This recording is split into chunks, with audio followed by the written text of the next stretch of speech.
Let's talk about making money. Let's talk about growing our money. You heard me.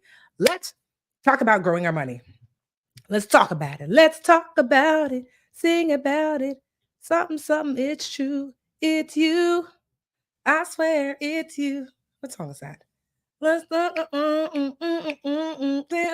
It's true. It's you. Can y'all hear me? I swear it's you. What song is that? Say yes, I can hear you. No, I can't hear you. Let me know. Can you hear me? Can you hear me? Can you see me? Let me know on IG. Can you hear me? Let me know on every place else. Can you hear and see me? Just say yes, I hear it. Yes, I see you. Okay. And if you remember that song, let's talk about it, think about it, think about it's true. It's you. I swear it's you. I don't remember that song.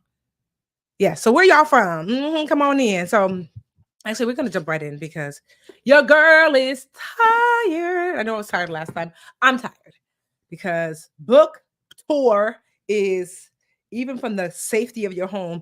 It's a lot.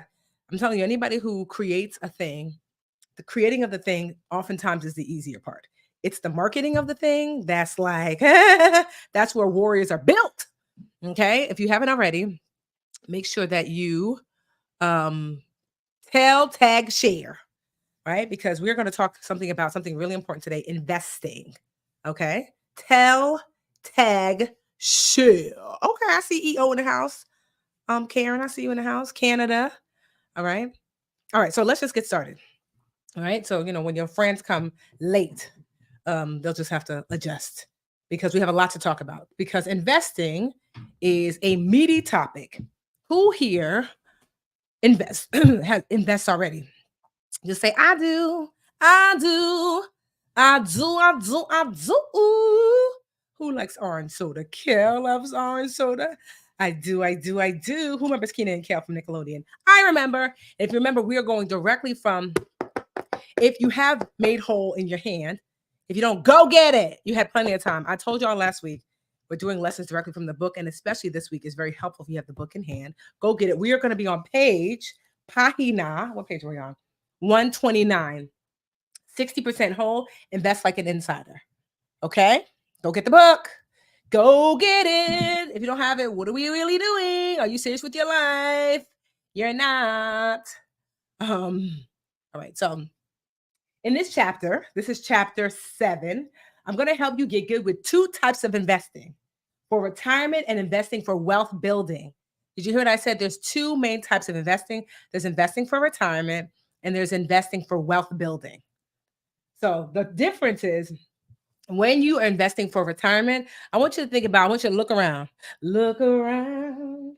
Every now. That means the current life that you have now, you'll be able to maintain. And that's what investing for retirement allows you to do, maintain your current life. If you are investing for wealth allows you to update and increase your current life, and to leave something for your heirs. But retirement investing is most important, comes first. Okay. And so we're going to go in. I told you we're on, if you're joining us, I'm going to separate the two. If you don't have especially today, if you don't have a notebook and a pen or pencil, congratulations, you played yourself. Go get one. Go send the kids, one of your babies, to go get you one. That's what kids are for. Go call your 5-year-old. Go get mommy a pen and a pad. Okay. So here are the 4 steps we're going to go over for investing for retirement. You ready? Determine how much you need to save for retirement. I'm going to help you learn how to do that. Decide where to put your money. That's number 2. 3, choose your investment mix or asset allocation. And number 4, set up automation and limit your withdrawals. So let's bust into investing for retirement first and foremost. Okay, great. So first things first, how much do you need to save for retirement? How you figure that out? How you figure it out? How you figure it out? I'm gonna help you. There are uno, dos, tres, cuatro, 4 ways that you can kind of determine how much you need to save for retirement. Because, I don't even like the word save, how much you need to, what your retirement goal ought to be, because save for retirement undercuts the fact that you're actually investing for retirement. Okay. You're not just saving for retirement. You're putting that money to work. It's going to work. You better work. See, that's a cute notebook. It is a cute notebook, right? All right. So here is way number one to figure out what your retirement goal should be. You're going to multiply your current annual expenses, the expenses, by 25, right? A person with 25 times their annual expenses invested for retirement will likely never run out of money if they withdraw 4% or less from their retirement account to live on each year. So that means that's your goal. So let's pretend you make let me use my calculator. Ooh, is that bad if I do that? Can y'all still see me over here if I because I don't have my phone. Let's do some simple math, child. Because let's just say you make um what's some simple math? 20 $10,000. Well, no, let's do something realistic. Someone do the math. What is 50,000 times 25? What's 50,000 times 25? Or should we do 100,000 times 25? Either way, what's 50,000? Because the average person makes 50,000. What's $50,000 times 25? Someone tell me the math in the comments, right? Because for step one, so we are on page 132. If you have the book in front of you, what's 50,000 times 25? No, you guys are not giving the answer. No, child, 50,000 times. Somebody give me the answer in the comments. All right, is that what 50,000 times 25 is? It's 1.1 million. Child, that ain't it. Okay. It is $1,250,000. Right? That's what 50 times 25 is.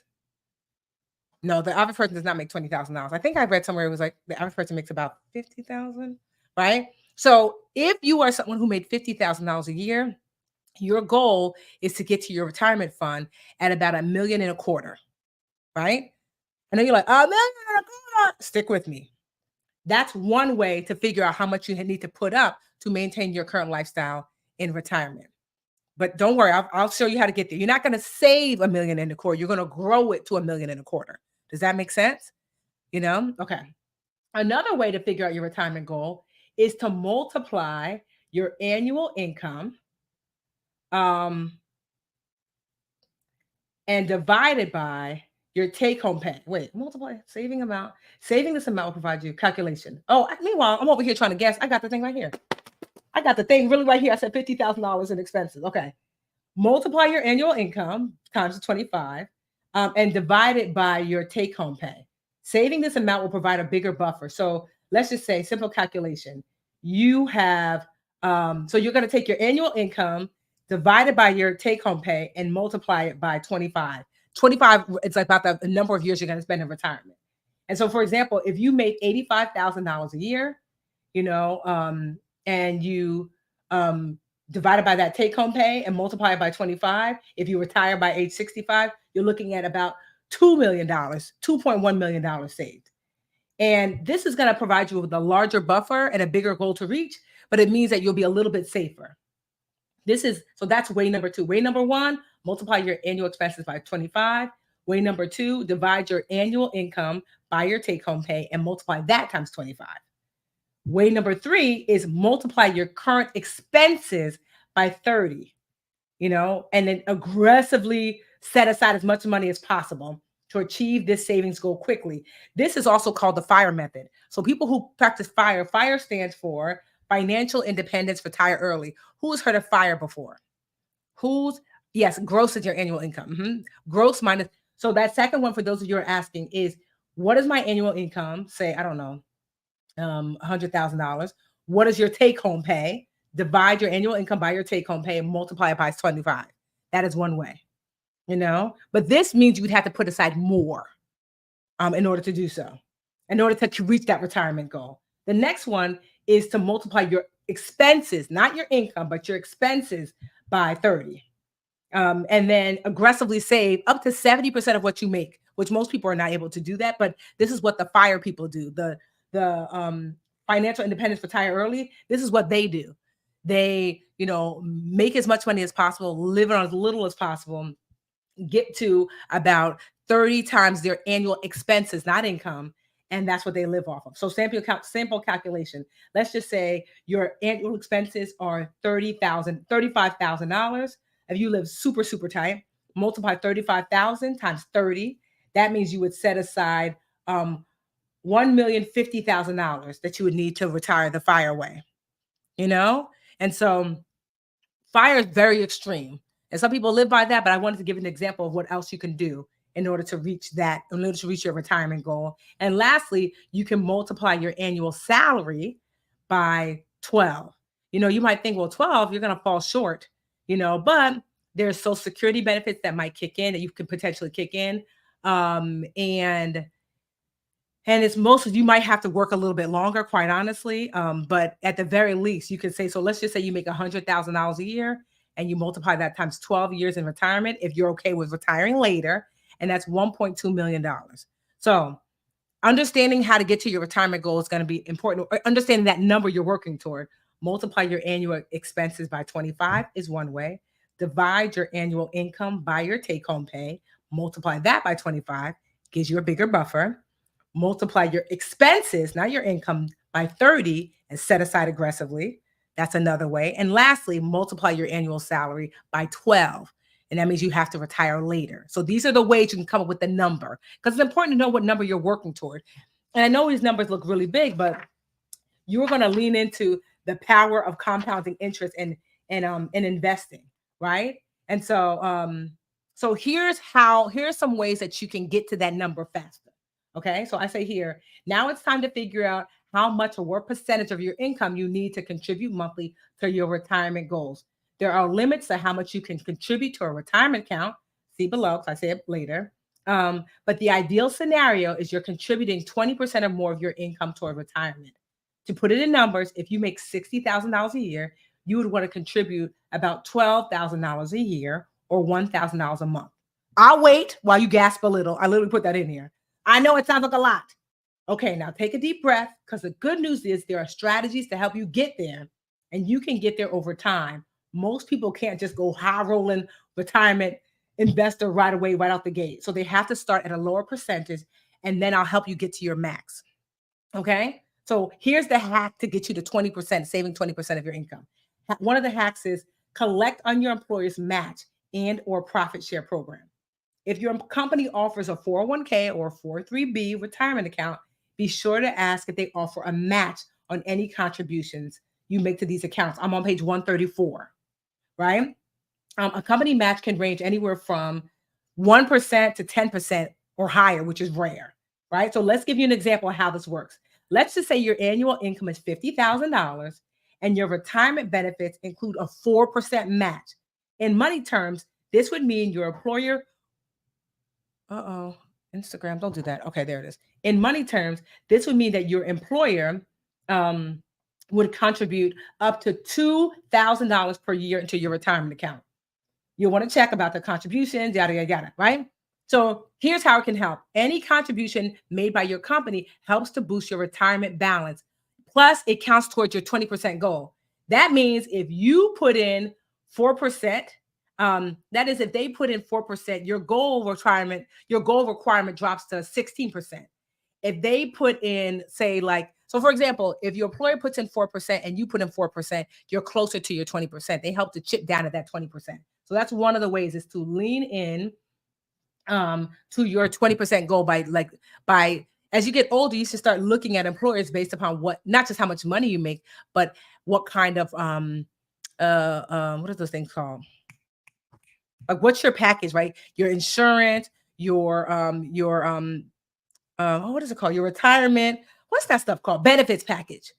So if an employer has a profit share program or a matching program, that's going to help you get closer to setting aside 20% of your income. Increase your savings rate by making more.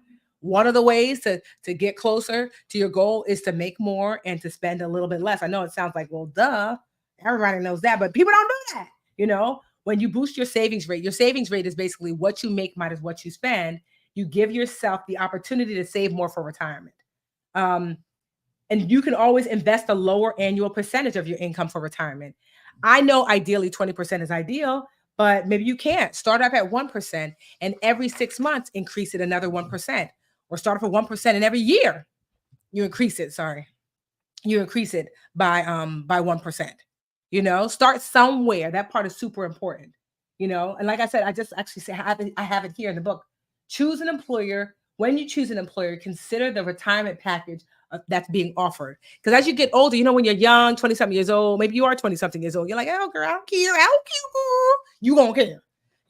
Like start looking for employers that offer, like I offer a match.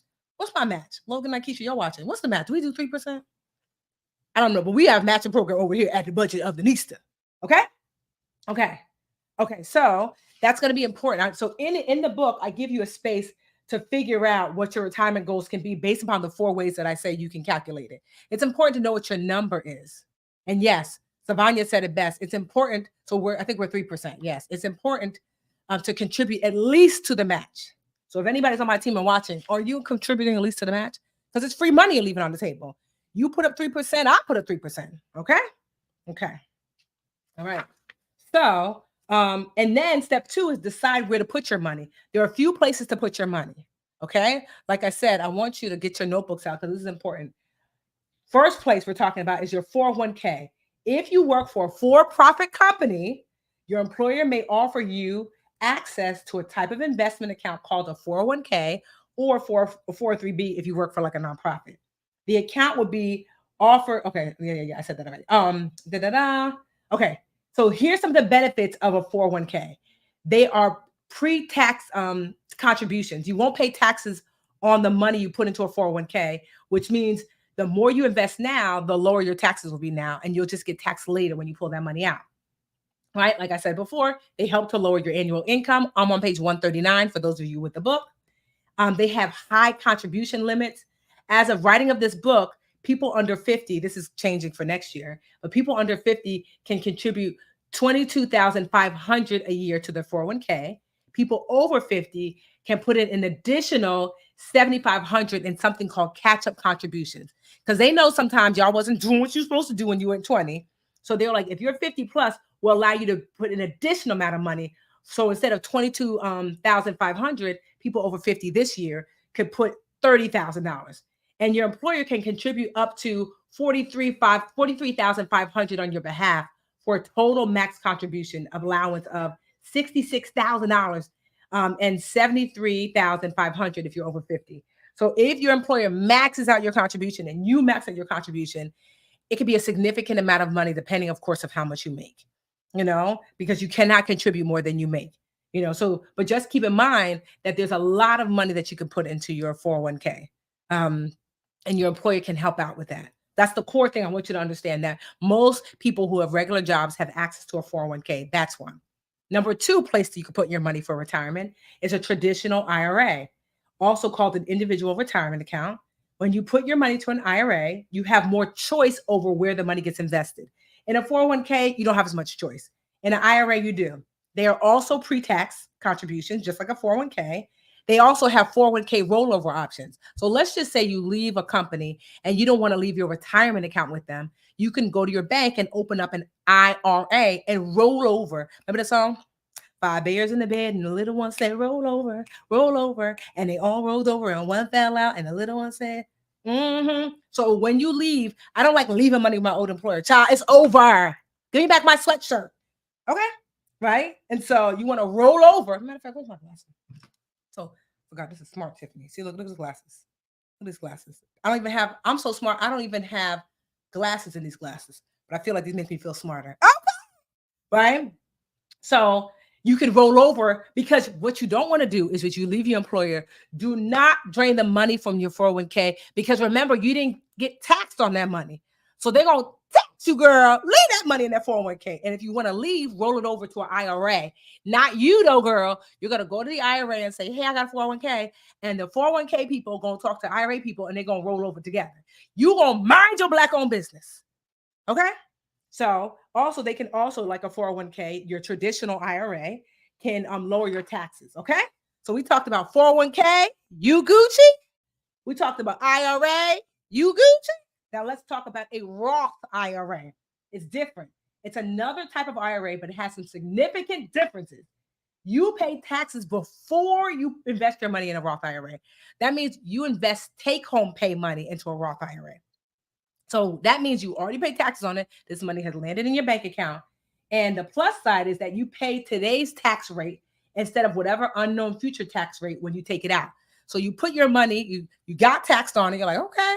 And then you put money into a Roth IRA. And then when you're 59 and a half plus, you can pull that money out tax-free. Because one, you paid taxes on the initial investment, but even what the investment grew to, they like, girl, you good. So you're like, oh, so if your $10,000 grew to 50,000, you get to withdraw that 50,000 tax-free, baby. Yes. Isn't that cute? That's like the girls be loving Roths. Low key, high key, the girls love a Roth. I'm on page 140. The girls love a Roth. Okay. There is no required withdrawal, which is great. Most other types of retirement accounts require you to pay penalties if you don't start withdrawing your funds by age 72. But you can let your Roth grow, honey. And if you don't need it, it can be left to your heirs. But who don't need that money? Child, get your money. There is an income limit. Right? A Roth IRA is not an investment option if you make more than a certain amount of money. Currently, when I wrote this book, the cap was $153,000 for individuals and $228,000 for married couples. Right? But here's the thing: there's something called a backdoor Roth, but you want to sit down with your financial advisor, because who am I not to you? Your financial advisor. So there are ways to get around it, legal ways to get around it. But a Roth is the third option for tax. Because you can invest in many ways, but for retirement investing that has tax advantages. We talked about what? 401k. We talked about RUT, traditional IRA. We talked about RUT, the Roth, honey, the Roth. If you have the book, which you ought to, we're on page 141, baby. Catch up, mustard. Now, fourth and final is SEP IRA. SEP stands for Simplified Employee Pension. If you are self-employed or work for a company that doesn't offer a 401k, you can put money into a SEP, right? You may have access to this type of account if you work for a small company, or you can set one up yourself. Here's some of the features of a SEP. Are my glasses crooked? Well, whatever. They're not real anyway. So they allow pre-tax contributions similar to an IRA or 401k, right?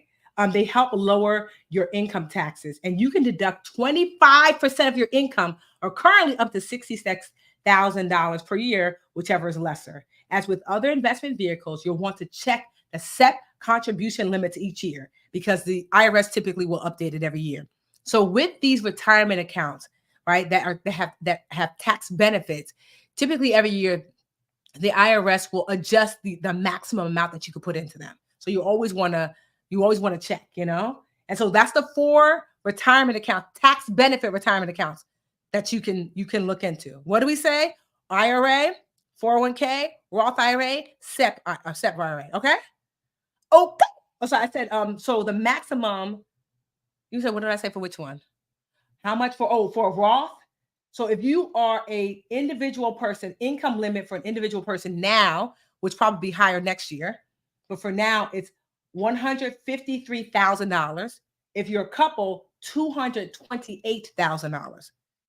That is the maximum, but there's a way to navigate that. You would just have to work with a financial advisor to legally navigate. It's usually something called a backdoor Roth, where basically you can roll over accounts into a Roth, but that's between you and your financial advisor, baby. Okay. All right. So let's talk about some scenarios. You might say, what do I do? What do I do? All that sounds cute, but what do I actually do when it's time to figure out retirement? So I have these scenarios. Look how good I am. Can we just pause for the cause? Your girl wrote a good book. Made Whole. Available at madewholeworkbook.com. Or if you're on IG, not YouTube, and Instagram, Instagram, yes. YouTube, LinkedIn, Twitter. Anybody who, if you see my fingers go like this in front of you, no. Sometimes people just be bugging. If you see my fingers go like this in front of you. Okay, sorry. Instagram. Somebody tried to call me. That means you're not Instagram. This is not Instagram. So you can go to Made Whole Workbook to go get your workbook. If you see this, that means IG. You could just type book in the comments. Ooh, child, the people be trying to call me. I'm busy. Okay, anyway. So here are some scenarios. You might be like, well, how do I know where to invest? Okay. All right. Scenario 1, you have access to a 401k and your employer offers a match. This is what you should do. Ideally, you want to start by investing for retirement with your 401k up to the match. Then move on to maxing out your Roth, because we love a Roth. Remember to say, low-key Roth is fire, right? If you still have funds available, contribute the max to your 401k. So that's what it'll look like if you do have a 401k. Scenario 2, you have access to a 401k, but your employer does not offer a match. So this is what I share. Max out your Roth IRA first if you're eligible, then start working on maxing out your 401k. Because why? When it's time to pull the money out with the Roth, girl, you get to pull it out tax-free, honey. Because why? He paid it all on today, right? So scenario 2. Scenario 3, you have access to a SEP. I said I would probably max out the Roth first, then work toward maxing out the SEP. Scenario 4, you don't have access to a 401k or a SEP. If this can occur if you work for a small company or a startup that doesn't offer a 401k, or if you're not self-employed, unfortunately, you don't have many options in this case. I would max out a Roth and then create a taxable investment account, which we're going to talk about what that looks like, to start setting aside money for retirement. So these are tax deferred, and not just tax deferred. These are accounts that give you tax benefits. But there are ways to set aside for your future that don't have tax benefits, but it's still good to set aside, if that makes sense. Okay? All right. And so let's talk about step 3, choosing your investment or allocation mix. Okay? Let's get mixy. I'm on page 143 of the book Made Whole. If you haven't tagged somebody in here, you don't like them. Tag them, tell them to come on in here and learn how to invest. Okay? All right. So choose your investment allocation mix. So there are, I'm going to talk about 1, 2, 3, 4, 5. 1, a stock, which is a piece of ownership of a company. 2, a bond. It's an investment in a loan to a company or state. They're a little bit more stable. Basically, they're a loan that owns interest. That's what a bond is, right? A stock is a piece of a company. A stock can go up and down in value very quickly. So it's like, go hard or go home. That's what a stock's like. That's their motto. A bond is more slow and steady wins the race. Okay? Mutual funds, it's a collection of stocks and bonds and other securities, so like financial assets that can be bought and traded. If you invest in a mutual fund, you're buying stocks with other people. That's why it's called mutual. So it's like, I want you to think of a mutual fund like, what do people be doing? Well, not carpooling. There's a word I wanted to say. Well, we'll call it carpooling. Basically, no, I forget this, like, campaign. No. What is Kickstarter? That's what's the name? Campaign. What is that called? You know what I'm talking about. Anyway, we're gonna call it carpooling. So one of y'all tell me what I mean, right? So mutual fund, you're carpooling together to get to the destination. So it's a collection basically of stocks and bonds, a mutual fund, right? And so the thing is that mutual funds can certainly be bought or sold, but not the way stocks are during the day. So that's an ETF. An ETF is an exchange traded fund. There's another way to invest. It's a mashup of a mutual fund and a stock. So like a mutual fund, it's a basket, right, of the stocks and different investments, right? But it can be traded like a stock. Like all throughout the day, you can buy, sell, buy, sell, buy, sell. Mutual funds, you can't buy, sell throughout the day. You kind of choose what you want. And at the end of the day, when things are all closed out, then you can make a different decision. But exchange traded funds are like mutual funds that navigate like stocks. Ride sharing? No, that's not what I meant. Crowdfunding. That's what mutual fund is, like crowdfunding. Hey, look at Instagram coming through. Okay. And then lastly, index funds, which are also a collection of stocks, but they're invested in like this compilation of specific companies that make up an index. So you've heard indexes like the S&P 500. Who's heard of that? Dow Jones Industrial Average, the NASDAQ, right? These sound kind of familiar. And so these are indexes that, like, for example, the S&P 500 are like the largest 500 companies trading on the stock exchange, right? And so an index fund will basically, it's like index fund is like a little sister. It's like she do what you do. I do what you do. I want to be like you. I want to be like you. And so an index fund will mirror what one of these indexes do, right? So if the S&P 500 go up, index fund go up. S&P 500 go down, index fund goes down. Okay. And so I just want you to understand the places that you could potentially put your money: stocks, bonds, mutual funds, ETFs, and index funds. Okay. Let me see. Obviously, I'm not reading the whole book to you. I'm just trying to figure what's the most important. And so this is typically what they'll tell you. This is the rule of 110. If you're trying to figure out how much to be invested in stocks, how much to be invested in bonds, here is the rule of 110. You subtract your age from 110 and use the bigger number as your stock percentage and the smaller number as your bond percentage. Here's why: that the younger you are, the more you likely should be invested in stocks. Of course, you want to sit down with a financial advisor. I'm not your financial advisor, but the reason is because you have time to rebound. If you're 22, 23, you're 30, early 40s, you have time to rebound before retirement. So stocks are typically considered a little riskier. And then bonds are typically considered a little more conservative. And so the closer you get to retirement, you're not trying to take a risk at 64 and you retire next year. Put it all on black. Girl, are we in Vegas? It's in Atlantic City. I live in Jersey. So child, you're not trying to get risky. Y'all thought I forgot about this.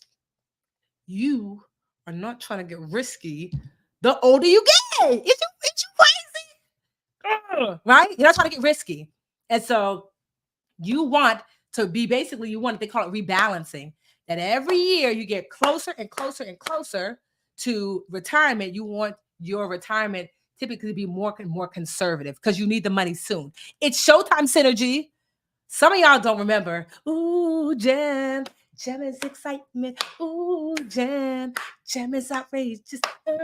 Fashion and favor. Jam is truly outrageous. Truly outrageous. That used to be my jam.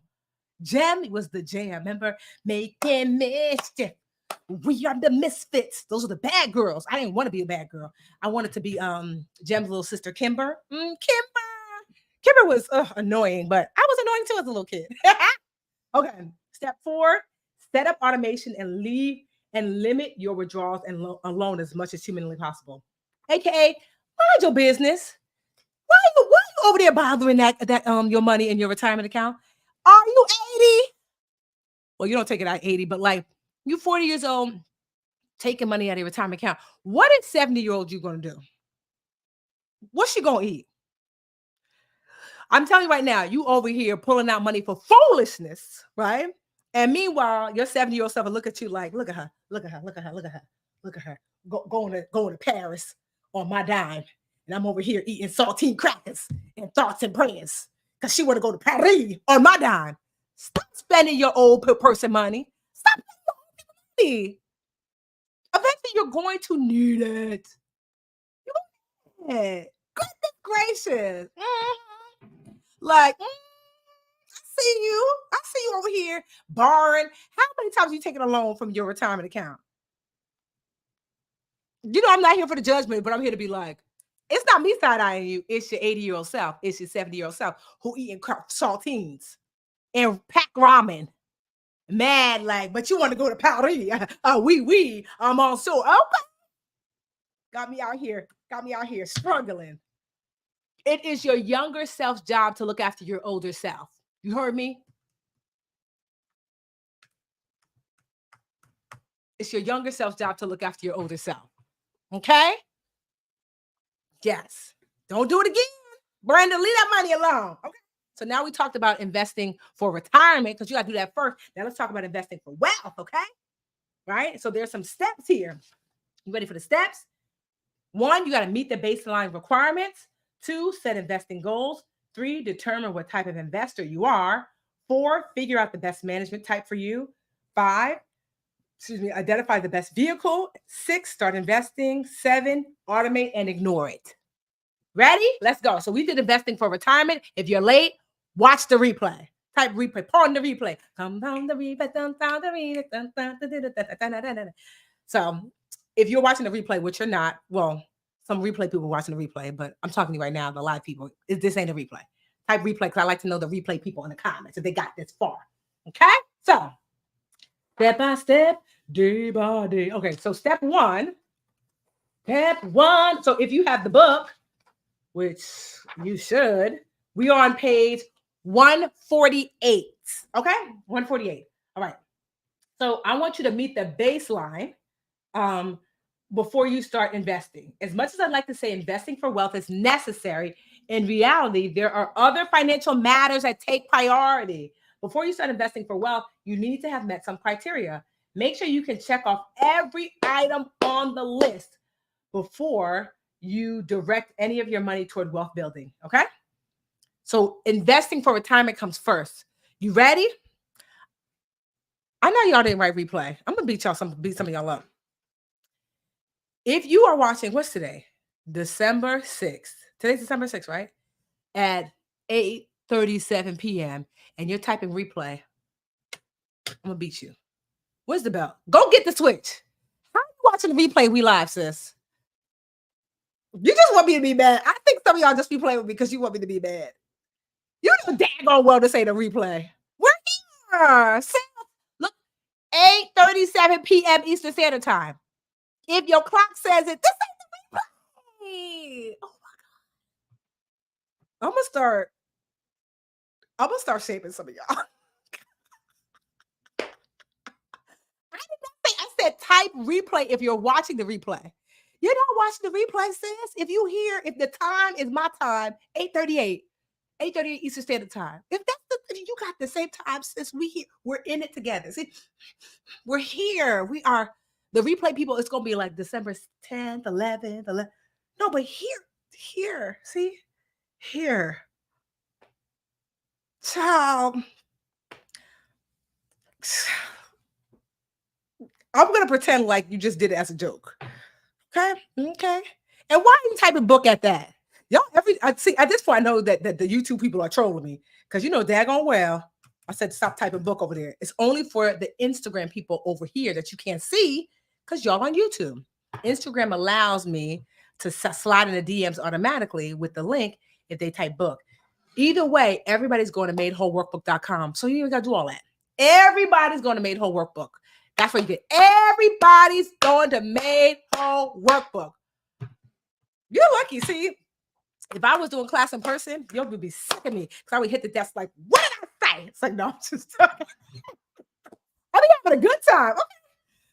Okay. Anyway, here are the things you have to say yes to before you start investing for wealth. Okay, let's talk. Okay, 1, I'm on time with my bills. Investing comes with unpredictable risk. Don't sacrifice your current bills for an uncertain outcome. Are you on time with your current bills? If yes, you can consider investing for wealth if you answer yes to the rest. Next, I'm currently making consistent retirement contributions. Okay? Check this box if you've started investing for retirement. If it's available to you, taking advantage of any employer match. Wanda is what I call my old lady self. Wanda is relying on you to be responsible. Okay? Also, you should have about 6 months of your noodle budget saved, maybe 3 months at least. And so, because I want you to have some savings, I want you to be investing for retirement, and then you could consider investing for wealth. Next, I paid off my high interest rate debt. If you're being charged double digits interest on any debt, you're not likely to out earn this debt, what this debt cost you. So, meaning, if you put aside money for retirement, so if you set aside money to grow wealth, typically you're looking at an average annual return. Some months, some years better than others, between 8 and 10%. So if your credit card debt cost you 22% and you're making 10% in the market, the debt is costing you more than what you're going to make. Does that make sense? So before you start investing for wealth, you should invest for retirement either way, boo. Because guess what? Granny self need to eat. Wanda need to eat either way. Wanda go eat. So you want to be setting aside for retirement either way. But investing for wealth, I say, if you have high interest rate debt, especially that credit card debt, get rid of that first before investing for wealth because you're not going to out earn what that high interest rate debt is costing you. Okay, basically pay them bills down. Pay them bills down. Okay. Let me see. I don't think I'll need the money I invest for the next 5 years. Investing to see a real return, you're looking at least 5 years. So if you need that money, so let's just say you're like, oh, I want to buy a house in 6 months. Don't put the money in the market because the market, you might put the money in and it might go down, down, down, down, down, down, down, down, down, down, down, down. Only I could dance to the market going down, but that's why you're here, right? So you want to ask yourself those questions. Okay, that's 1. Wait, where's number 2? Oh, 2. Wealth building step number 2, investing goals. And so I love goal setting. I think it's super helpful to help you pin down your investing goals. I have 2 questions for you. These are questions you're going to ask yourself. Question number 1, how much per month do you want to put into your wealth building accounts? Right? How much per month do you want to put into your wealth building accounts? 2, what's your why for wanting to build wealth? Like, for example, are you investing to improve the quality of your life, to leave a legacy, or both? Do you envision the freedom of choice that extra money could bring your life? Let this vision help you clarify your purpose with investing. Okay. And so those are the questions you want to ask yourself. Set your investing goals. Now, this is not investing for retirement, investing for wealth. How much do you want to set aside for wealth building? Because you pay down high interest rate debt, you set aside money for retirement, your bills are paid on time. And then what's your why? So you can stay focused on that. Okay. That's number. So if you have the book in hand, I'm sorry, I keep forgetting. I'm on page 152. Now we're going to turn what type of investor you are. Oh, this is going to be exciting. You ready? You ready? You ready? Let's get visible. Okay. So there are 3 basic investment types. Active, growth is your focus. You want to build money quickly as possible, even if it involves a little risk. Passive, security is your focus. Slow and steady sounds just right. You're willing to earn less if it means you're less likely to lose. In between, steady growth is ideal. You're not a big risk taker, but you're willing to take bigger leaps from time to time if it means you'll make more in the long run. So I have a whole quiz for you to figure out if you're active, passive, or in between. This is important because knowing your investor type is going to help lead you to how you ought to invest. Does that make sense? Okay. She wants steak in retirement. Me too. Well, I don't eat steak, but I want sushi in retirement. I want cruises in retirement, right? And so are you active, passive, or in between? So there are 3 things you're going to want. Let me see. 1, 2, 3 things. 3 things you're going to look at. How much the research, what you're willing to do, how much time, and temperament. So let's go over research. Do you like reading reviews and or studying and comparing different versions of products? If you're active, you're like, yes, girl, I love researching my current potential investments. Passive, I'd rather follow tried and true trends. In between, a little research can go a long way. That's what the people say to research. What sounds like you? Active, passive, or in between? For time. How much time do you have to spend managing your wealth building account? Active, I have several hours a week to dedicate to research and management. Passive, time, what's that? Let's set it and semi-forget it. In between, I have some time to dedicate to research and management, but would like to automate some of my investments so I'm in the game even when time is tight. What sounds like you for time? Active, passive, in between. Okay? Last, temperament. Do you have the patience for slow and steady growth? Do you prefer security over excitement? This is active. Offense. Offense. I literally wrote clap, clap. I'm a true planner. And this is for active people. And I'm not easily swayed by market movement. Once I have a plan, I trust my plan. I work my plan. That's what the active people say. Passive people. I'm a little emotional. I get scared and excited easily. Market is up. Me, yay! I'm rich. Market is down. Me, oh no, I'll never recover. Sell, sell, sell. Does that sound like you? Passive? In between for temperament. I try not to watch every up and down, but huge long-term swings definitely get my attention, and I might take action as a result. So based upon those things, would you feel like you're an active, passive, or in between? Let me know. Let me know. Let me know in the comments. Active, passive, or in between? Active, passive, or in between? Active, passive, or in between? I'm on page 154. Okay. So it's important to understand, like, I'm more like in between, like reading all those. And I mean, I already knew I'm not active. I don't have all this time, child, but I'm also not set it and totally forget it. Well, I feel like I'm a in between passive. You know what I mean? Like, I'm not heavily in between. I'm like far away from active. I'm not all the way passive. I'm in between passive and in between. I feel like I am a little bit passive because I don't have as much time. But I'm also not somebody who's like, I don't want to know. But I'm not easily swayed by the market either. So I'm more in between than anything else. Right? So number 4, we're on page 154. If you're following along, and Made Whole, available at madewholeworkbook.com. If you're on Instagram, not Instagram, YouTube, Facebook, all the places. And then here on IG, just type book and I'll send you the link to purchase it at Made Whole Workbook. Number 4, figure out the best management type for you. This is good. This is why it's important to know what type of investor you are. Okay. So are you the type of best management type? Are you a DIY, do-it-yourselfer, right? If you want to get your hands directly into the investment mix, there are a couple of DIY investor options to consider, right? You can use electronic trading platforms to buy mutual funds and to buy and sell individual stocks and ETFs, or you can invest through a discount brokerage firm, which will allow you to pick and choose your individual investments. So, but you'll have to, let's see, what did I say? Pick and choose your investment, but you'll do so without any guidance from an advisor. Let's look at the pros and cons of the DIY option. Like you just want to do it yourself. Pro, they are low to no cost.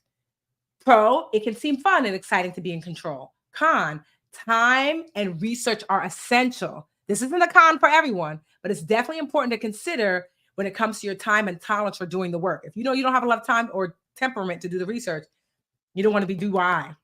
You won't get any help choosing how to invest based upon your risk tolerance. You have to choose that yourself, right? There's no automatic rebalancing. Many full service types of investing options, which are pretty costly, they'll do that for you, but DIY, you do that yourself. Rebalancing meaning, remember I said the closer you get to retirement, the more conservative your investment should be. You'll have to do that yourself. But some people like that DIY, right? Next is robo-advisor. Here are best management tools. With a robo-advisor, your investments are managed by a computer or algorithm.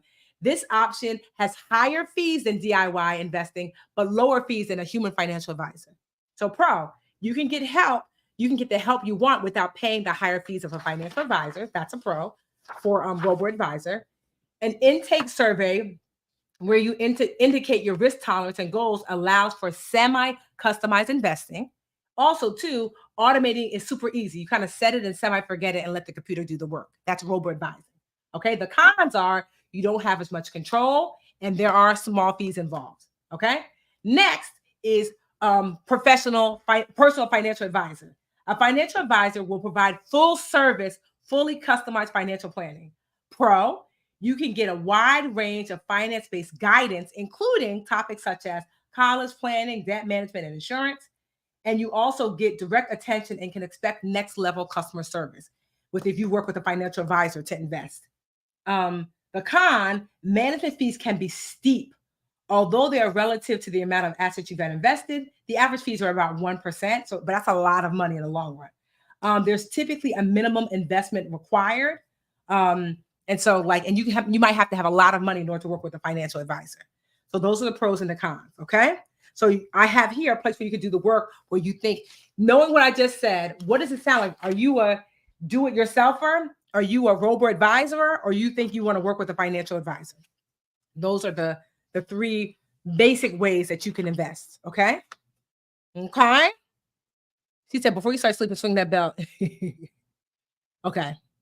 Oh, it's like a replay. Okay, Jay, my bad. She said, before I start swinging that belt, even though you're live, she restarted. So if you are watching live and you refresh the screen, it does kind of start you over at the beginning. All right, I'm allow it, Jay. Okay, I'm not going to swing that bell.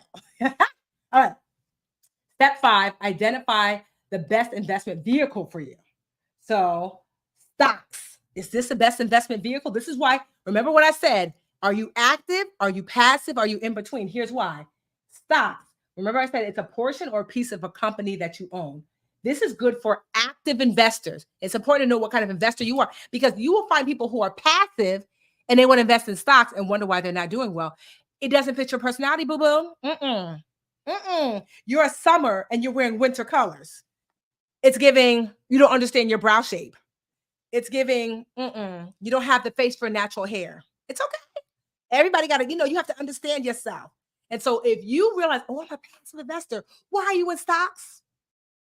Why are you in stocks? Oh, because you saw the girls online is talking about the stocks. You want to be a stock girl. Stop it. You know you're a passive investor. There's nothing wrong with being a passive investor, but you want to align with your personality. Okay. So stocks is good for active investors. Potential return high, but with high risk. Okay, fees, no fees unless there's one for commission, which is becoming less and less common. Deal maker or breaker can require nerves of steel. So stocks are best for, active investors. Bonds. Remember, I said a bond is an investment in a loan to a company or bank. They're more stable. They're basically loans that earn interest. Remember, I said that? Um, with that stability comes less opportunity for growth. More stable, less opportunity for growth. Stock is high risk, high reward. Good for passive investors. Return potential, generally secure. Typically, they provide a moderate fixed rate of interest. The fees may include accounting fees, commission, legal fees, printing costs, registration fees, and underwriting fees. Each issuer calculates differently. So ask for the breakdown before you invest in a bond, right? Deal maker or breaker can help offset the volatility of investing in stocks. This is why you hear people say you don't put all your money in stocks, or all your money in bonds. Because if you're really volatile in stocks, bonds might help to calm down some of your money, right? But it's not always a safe bet. If there are interest rate hikes, which they said they're coming soon, they can erode the value of bonds. So you will see that coming up in the future. But bonds typically are a decent investment for passive investors. Of course, you want to have more than just bonds in your mix. Mutual fund. Remember, I said it's a collection, a basket of stocks or bonds or other investments, right? That basket, right? If you buy stocks in a mutual fund, you're buying stocks with a group of other people. Remember, that's why it's mutual. It's like crowdfunding, basically. You and all the other investors become shareholders in a collective fund, right? So mutual funds are good for passive investors since greater diversification, a fancy word of more than one company, equals lower risk. When you have a basket, everything in the basket would have to spoil for you to lose. So one bad egg, you might have 10 good eggs, one bad egg, you're still good in your basket. So that's why passive investors sometimes like mutual funds. The return potential, medium. All the companies have to go up or down significantly to affect your gain or loss, which means typically neither ups nor downs are going to be major. So you're not going to see big swings with mutual funds typically. Fees, called an expense ratio, the cost of investing in a mutual fund or an exchange traded fund. That's what the fees are whenever you invest in a mutual fund or ETF. Mutual funds tend to have higher fees because many of them are actively managed by a human. The closer to humans that you get for help, the more money you have to spend in an expense ratio. Deal maker or breaker allows for easy auto investing if you can, so you can set it, the transfers, and semi-forget it. With a mutual fund, you could just have money transferred. Like you can literally have $100, $50 every month going to your mutual funds and you don't have to think about it. So passive investors typically like that. ETFs, exchange traded fund, like a love child between a stock and a mutual fund. So it's a basket that can be traded on the marketplace, right? So good for in between investors, someone who wants to walk the line between active and passive investor. If you're intrigued by stocks but intimidated by the risk, this is your baby, honey, right? Why? Return potential, similar to that of mutual funds, pretty good, but your gains can only go so high, but they're less risky as stocks. Fees, depending on your trading account, there may be fees to buy or sell ETFs called commissions. There are costs to keep the mutual fund running called expense ratios that we mentioned. You should be careful of excessive expense ratios because they can reduce your return about what you make. So typically, in most cases, 0.5% will be considered high. So you want to make sure that your expense ratio is low. The fees are also typically lower than those for mutual funds. So the fees are lower here, but still, you don't want to be paying more than 0.5%. That's considered high. Deal maker or breaker. Auto investing is possible, but the process is not as straightforward as it is with a mutual fund. So it's not as easy to auto invest with the ETF. You may need to go manually into your account to buy and sell. Okay. So, and then lastly, index funds. An index fund, also a collection of stocks, but they are invested in a compilation of specific companies that make up something called an index, like the S&P 500. These are funds that mirror what the S&P 500, the Dow Jones, the NASDAQ are doing, right? They are passively managed by a computer to aim to match the market. So this is good for passive investors, index fund. Since basically you're telling your money to do whatever the market's doing, do that. The return potential, strong the longer you keep your money invested. Over nearly the last 100 years, the stock market has yielded an average of 10% return, annual return. That means some years have been high, some years low, some years in between. But if you leave your money alone, it's been averaging about 10%. The fees, index funds have fees, but are typically much lower than those of competing products like mutual funds and ETFs. Deal maker or breaker, investing in the market index requires you to remember that fluctuations are normal. And if you're the type to panic and take your money out when the market is down, index funds may not be for you. So so now you understand. I wanted you to understand what kind of investor am I? Am I DIY? Am I robo? Do I want somebody to work with me? And then what are the avenues I want to invest through? Do I want to do index fund, mutual fund, ETF, stocks, bonds? Okay. Does this make sense? Okay. So we are on page 161. It's basically just to start investing. So here's the thing. We already went over these things. This is what's so great about the book. I break it down so we could come to this place where it's like, one, determine your investor type. It says my investor type is passive, active, in between. You check. You're like, okay, that's me. Two, you've chosen your management option. What's your management option? Are you a DIY? Are you a robo-advisor person? Are you a financial advisor person? That's number two. Then three, and last but not least, select your investment vehicle. You going with stocks? You going mutual funds? You going with ETFs? A little bit of each? Okay? Does that make sense? Right? And then when you put all these selections together, you create your own personal investment profile. Look at that. Because the problem is people want to invest for wealth and just be like, I'm going to invest in stocks. And it's like, well, the reason why you're not doing well is because you're passive or you're in between and you actually want help working with a financial advisor, or you're really more of an ETF girl who should be doing it through, a brokerage firm. So all those things are important to understand before you jump into spending, So, and that's why I wrote this chapter in this way. I broke down investing for retirement versus investing for wealth, and to walk you through the steps to get to this point. I even have investment profiles. Like I have Active Amanda. Active Amanda is doing DIY brokerage firm and stocks. Amanda has a DIY brokerage account linked to her checking account and spends a few hours a week researching stocks, trading, and managing her investment portfolio. Pro, her wealth can grow fast. Con, the risk of losing money is high. So I wanted you to see yourself. I have Passive Pauline. She's robo-advising and mutual funds. Pauline is not sure where to start, so she opens an account with a robo-advisor.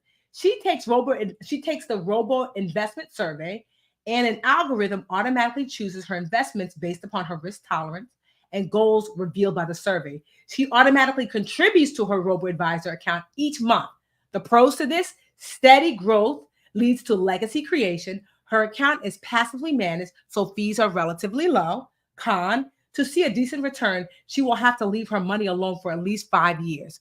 Then we have Passive Parker, but we already did passive. I have In Between Maureen.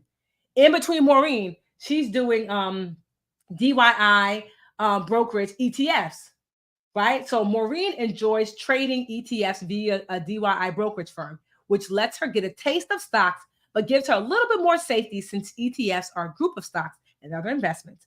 That is, she doesn't have to put all her eggs in one basket. Pro, she pays low fees and has medium control. Con, her money is doing the work, but not necessarily getting huge returns. So I wanted you to see yourself like, are you in between Maureen, Passive Parker, Active Amanda, And so here are the components, right? And so last but not least in this chapter is 7, automate and ignore. And all you have to do is automate the process. Automate the money going into your account and then leave it alone. Ignore the noise, ignore the news. You certainly want to keep an eye open for what's happening. So you find out that something is crashing and burning. You want to make sure that the industry itself that you're in, that you're invested in, is not like going away, but there's always going to be ups and downs. So for example, I bought Bitcoin, so many years ago, $2,000 worth of Bitcoin. At the time, maybe it was worth 16,000 or something like that. I don't remember. It was something. And I just thought, and then I remember when I bought it, I bought $2,000 worth or something to that effect. And I remember it went down by half and I was freaked out. So I took my money out and I at a loss. I got back of the 2,000, there's only 1,200 left. And I was like, give me my money back. Now look at Bitcoin at 40,000.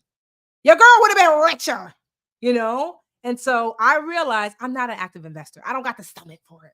I'm someplace in between, more passive than in between. And that's okay because there's ways to grow wealth because I am wealthy. Wealthy. Okay. I'm your wealthy auntie. So right? That's a Trinidadian accent. Y'all love to sing. Who's Trinidadian? Your wealthy auntie. The Trinidadians. They like to talk like this. I love my Trinidadians. I love my roti. I love my roti. So, but knowing that, I realized that like if I wanted to see success, I had to invest in a way that matched my energy. Okay. And so I've been able to grow wealth by just matching my energy. Yeah, I had Bitcoin, child. I had Bitcoin years ago and I sold it. I sold it. I sold it, girl. I was scared. I was scared. I was scared. And so, you live and you learn. You live and you learn. Okay. Okay. Okay. Wait, before you jump off, I wanted to read an invite in real life story. Because we have one in the book, because sometimes you'd be feeling a little overwhelmed. And so I like to read you like a story of someone who did this step before you, and had some success. So this is Sierra on the night of supersonic, funky fresh. So anyway, Sierra, she said, I used to believe that you could only invest passively. I would sort of invest a little just to check it off the list, but I didn't put any real thought behind it. I also just generally didn't have a lot of structure to my financial life. I wasn't going through my budget and seeing where I could cut something out or where I might have money left over, or identifying specifically what I could allocate toward building wealth or building up my retirement fund. I'm on page 141 for those of you who had the book. When I read Tiffany's advice that suggested asking yourself, what is my why for investing? That was kind of a pivotal moment for me. It helped me change my strategy. I asked myself, what are you investing for? What are your goals? Are you investing for wealth building? Are you investing for retirement? And I realized I wanted to invest for both wealth and retirement. This motivated me to take a detailed look at my budget and see what money I could put into investing. Eventually, I was able to open a couple of different accounts. I have one brokerage account where my Roth IRA is. I prioritize this since my company doesn't have a 401k match, and another that's a robo advisor. I also am invested in a couple of ETFs, which are really good if you can't afford an index fund. Since Tiffany says automate, I do. I have auto deposits made into each of these accounts. The only one that's not automated is my crypto account, which I put any found money. So see, look, Sierra, she got crypto. I said no more than 5% of your investment should go into crypto in case it goes under, right? This is just the money that a store receipt says I saved or any kind of rebate I check I get. Smart girl. I know some people are scared of investing because there's so much information, but I was more scared of not doing something than I was of doing it. Tiffany helped me understand how to get started, and truthfully, it totally changed my life.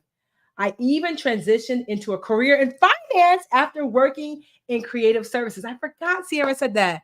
Your girl is inspirational, whatever. Your girl is inspirational. She is one of the finest. She's the money girl now.